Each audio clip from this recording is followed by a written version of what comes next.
What if one of the most important arteries of the global economy could be cut off overnight? And more importantly, what if there was a way to bypass it entirely? Every single day, a massive portion of the world's oil is forced through a narrow, fragile corridor where a single mistake could trigger global chaos. Prices would surge, supply chains would strain, and economies would feel the shock instantly. For decades, engineers have imagined a bold solution, a man-made shortcut that could rewrite global trade routes forever. But is this visionary project the ultimate fix? Or just another risky illusion waiting to fail? Every day, nearly one-fifth of the world's oil supply moves through a single narrow passage of water between Iran and Oman, the Strait of Hormuz. At its tightest point, the corridor is only about 21 miles wide. But what truly matters is not the total width, it is the shipping lanes. In reality, tankers are funneled into channels barely 2 miles wide in each direction, creating one of the most concentrated flows of energy on the planet. This is not just another trade route, it is a lifeline. Roughly 20 million barrels of oil pass through this corridor every day, connecting the vast energy reserves of the Persian Gulf to the rest of the world.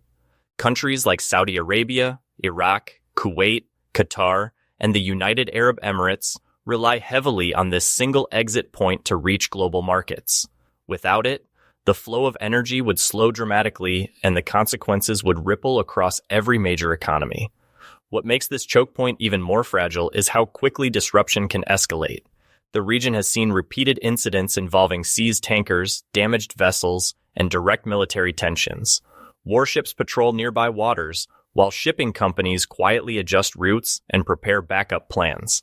Insurance costs for tankers can spike overnight, reflecting just how risky this narrow corridor has become. And the danger is not hypothetical. Even the possibility of disruption is enough to send shock waves through global markets. Oil prices react instantly. Transportation costs climb. Everyday goods become more expensive, affecting consumers from New York to Tokyo. This reveals a deeper truth about the modern world. Global trade may seem vast and interconnected, but in reality, it often depends on a handful of narrow gateways like this one.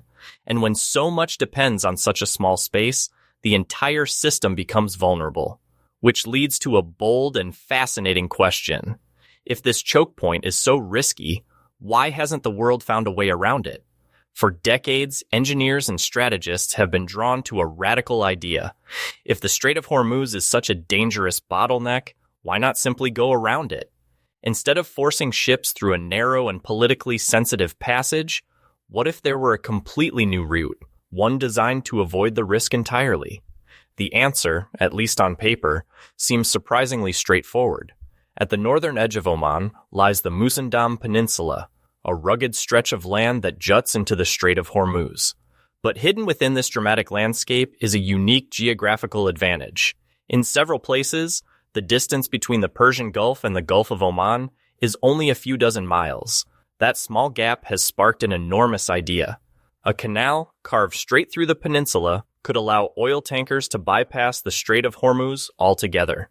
Instead of navigating a tense geopolitical choke point, ships could sail directly from the Persian Gulf into open waters, reducing risk and potentially stabilizing global energy flows.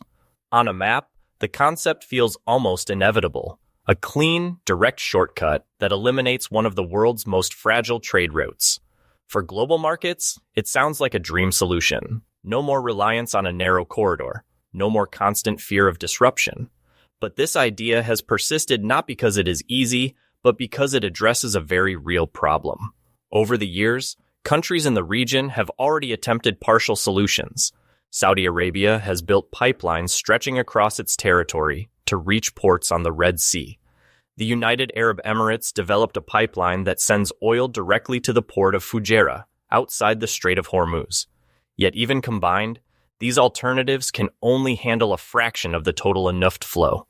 The majority still depends on massive tankers moving through the strait. Ships remain irreplaceable for transporting energy at this scale, and that is exactly why the canal idea refuses to disappear. It represents something bigger than infrastructure. It is an attempt to redesign geography itself, to remove a critical vulnerability from the global system. But there is one problem. Actually building it is a completely different story. At first glance, cutting a canal through a few dozen miles of land might not sound impossible.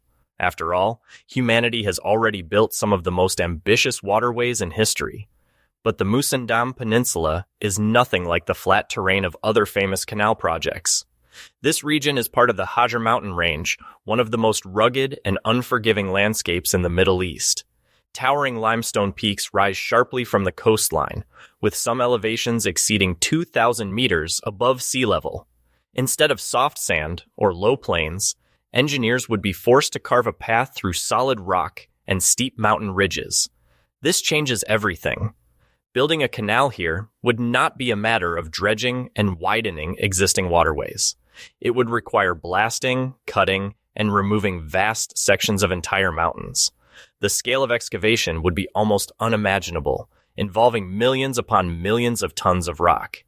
Entire landscapes would need to be reshaped just to create a viable passage, and the canal itself could not be small. Modern oil transport depends on enormous vessels known as very large crude carriers. These ships stretch hundreds of meters in length and require deep, wide, and stable channels to operate safely. Designing a canal capable of handling this scale would push engineering limits to their extremes. Then comes the cost. Even the expansion of the Panama Canal, one of the most complex infrastructure projects ever completed, cost around $5 billion. A canal through Musandam would likely exceed that by an order of magnitude, potentially reaching into the hundreds of billions. But financial cost is only part of the equation. The environmental impact would be massive. Entire ecosystems could be disrupted as mountains are cut apart and coastlines reshaped. Managing debris, stabilizing slopes, and preventing long-term damage would add even more complexity to an already overwhelming project. In theory, the canal could be built, but in reality, it would stand among the most difficult engineering challenges humanity has ever attempted. And even if all of that could be overcome, an even more complicated obstacle still remains. Even if engineers could overcome the mountains, another barrier quickly emerges, and it may be even harder to solve: politics. The Musandam Peninsula is part of Oman, a country with its own economic priorities and long-term development plans. As of today, there is no official commitment to carve a massive canal through this region.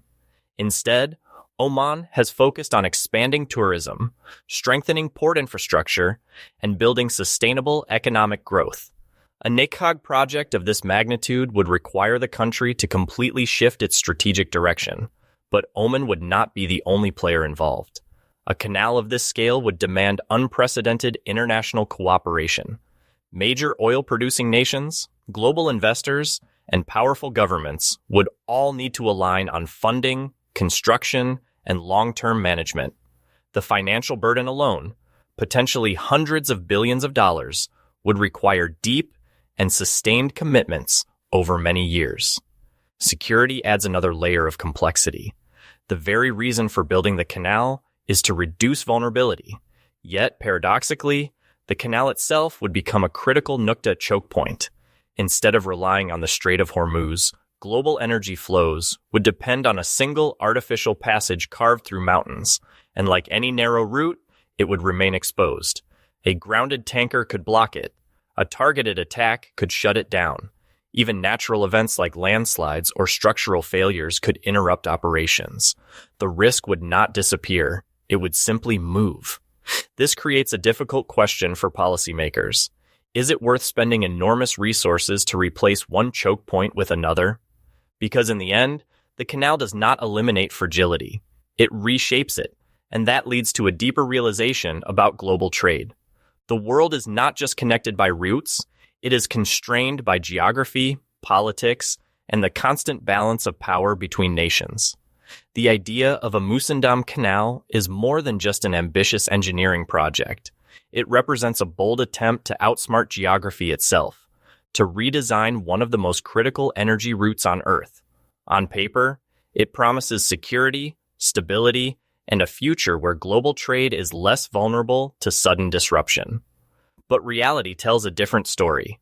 Mountains cannot be moved easily, and political alignment is even harder to achieve. The challenges are not just technical or financial, they are deeply strategic. And even if the canal were built, it would not eliminate risk. It would simply shift it into a new form. For now, the Strait of Hormuz remains exactly what it has always been, a vital yet fragile gateway powering the global economy. And as long as that remains true, the dream of bypassing it will continue to capture attention around the world. Thank you for watching. If you found this breakdown insightful, don't forget to subscribe for more deep dives into the forces shaping our world.